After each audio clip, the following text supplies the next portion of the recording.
Halo anak-anak, apa kabar kalian hari ini? Ibu berharap kalian dalam keadaan sehat walafiat.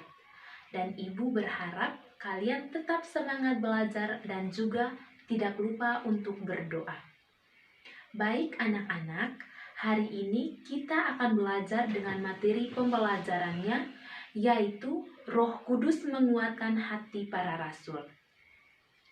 Sebelum memulai pembelajaran kita pada hari ini, kita awali pembelajaran kita dengan doa. Dalam nama Bapa dan Putra dan Roh Kudus, amin. Allah Bapa yang Maha Baik, kami mengucap syukur atas rahmat-Mu, sehingga kami dapat berkumpul di kelas ini. Kami mau belajar bagaimana para rasul-Mu Kau penuhi dengan Roh Kudus, sehingga mereka bersedia menjadi saksi-Mu. Terangilah kami, agar kami dapat mengembangkan diri menjadi saksi-Mu. Demi Kristus Tuhan dan pengantara kami. Amin. Dalam nama Bapa dan Putra dan Roh Kudus. Amin. Baik anak-anak, langsung saja kita memulai pembelajaran kita. Nah anak-anak, kalau kita kehilangan seseorang yang kita sayang, kita akan merasa sedih. Sama seperti para rasul yang kehilangan Yesus. Yesus dalam mewartakan kerajaan Allah di dunia ini memilih para rasul sebagai partnernya. Yesus selalu membimbing, menguatkan, menasihati para rasul dalam melaksanakan tugas perutusannya. Menyaksikan kehebatan Yesus, orang Yahudi berharap Yesus mau mengusir bangsa Romawi yang menjajah bangsanya. Bahkan, para murid pun sebagian berharap demikian.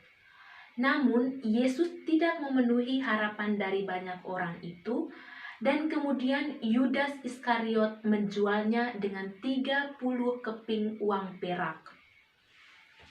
Dengan dijualnya Yesus, orang-orang Yahudi pun merasa punya kesempatan untuk membalas perbuatan Yesus pada mereka. Yesus kemudian ditangkap, diadili, dan dihukum di kayu salib hingga wafat. Melihat hukuman yang dijalani Yesus, hati para murid terguncang. Sebagian dari para murid pulang ke kampung halamannya dan melakukan pekerjaan harian mereka seperti sebelumnya.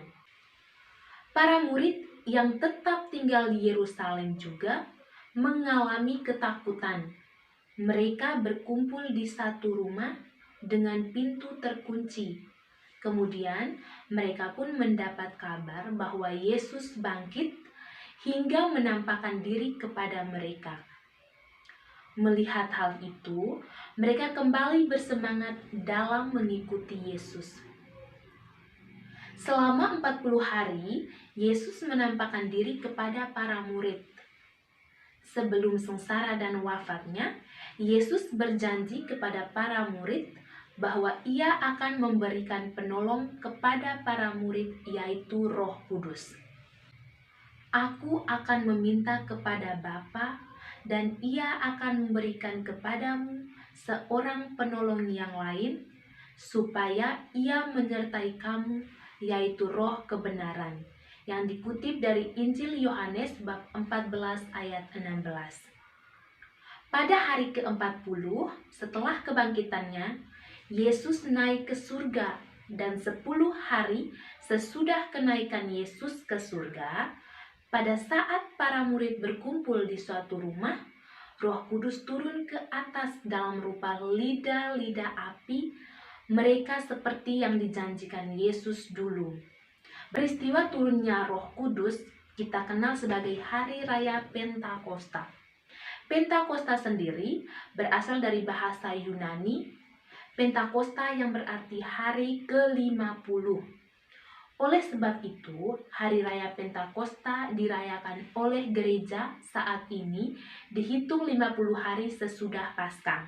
Nah anak-anak, siapakah Roh Kudus itu? Roh Kudus adalah yang pertama, suatu pribadi Allah. Yang kedua, Roh Allah sendiri. Yang ketiga, Tuhan Yesus. Yang keempat, Roh Yesus.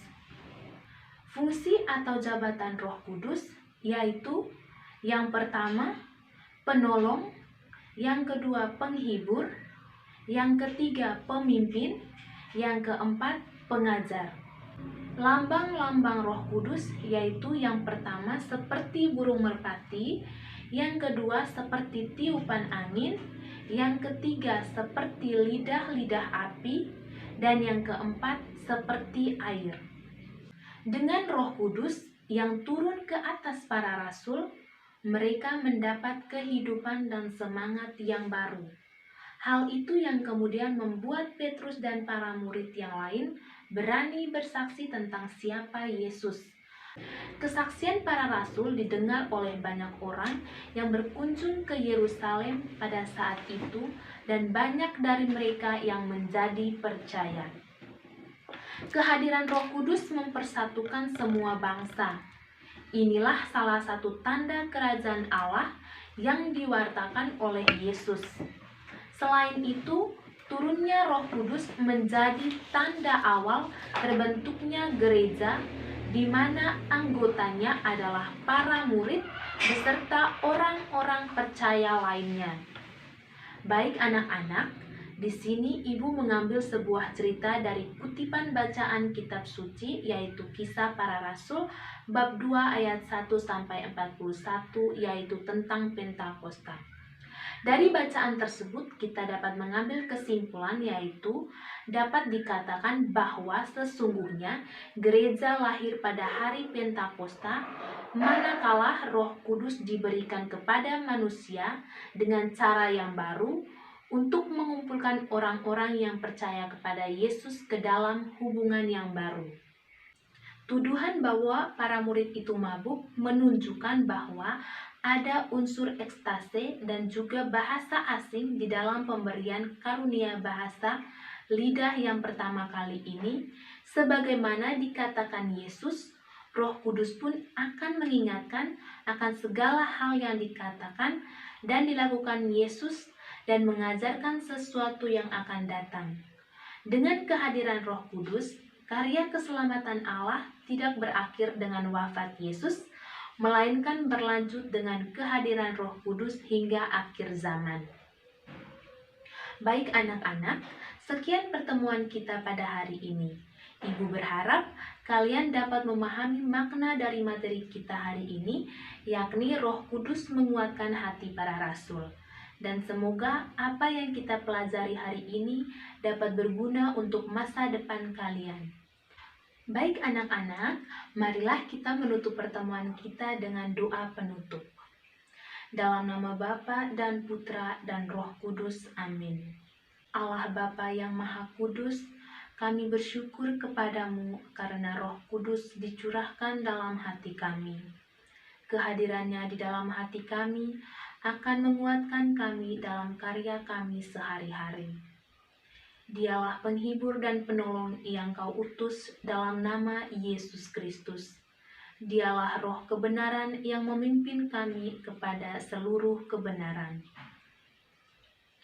Semoga Roh Kudus menerangi dan mengajarkan segala sesuatu kepada kami dan mengingatkan kami akan firman yang telah disampaikan oleh Yesus, agar kami senantiasa dituntun oleh firman-Nya. Melalui Roh Kudus ini, sudilah Engkau membimbing gerejamu, para pemimpin dan pembantu-pembantunya, serta berikanlah kepada mereka kebijaksanaan yang sejati dalam membimbing umat-Mu. Semoga karena bimbingannya, kami dapat menikmati buah-buah roh, kasih, sukacita, damai sejahtera, kesabaran, kemurahan, kebaikan, kesetiaan, kelembutan, penguasaan, dan pengendalian diri. Melalui Roh Kudus-Mu, kiranya kami dibimbing untuk peka dan setia kepada kehendak ilahi, tetap tabah dalam penderitaan, berani menjadi saksi Kristus, menjadi pelayan sesama, dan menjadi terang bagi sesama kami. Semoga Roh Kudus-Mu senantiasa memimpin kami dengan lemah lembut dan menuntun kami dengan cermat, serta menjadi daya ilahi dalam kehidupan beriman, dalam bermasyarakat, serta menghantar kami ke dalam kemuliaan abadi di surga bersama Bapa, Putera, dan Roh Kudus. Amin. Dalam nama Bapa dan Putera dan Roh Kudus. Amin.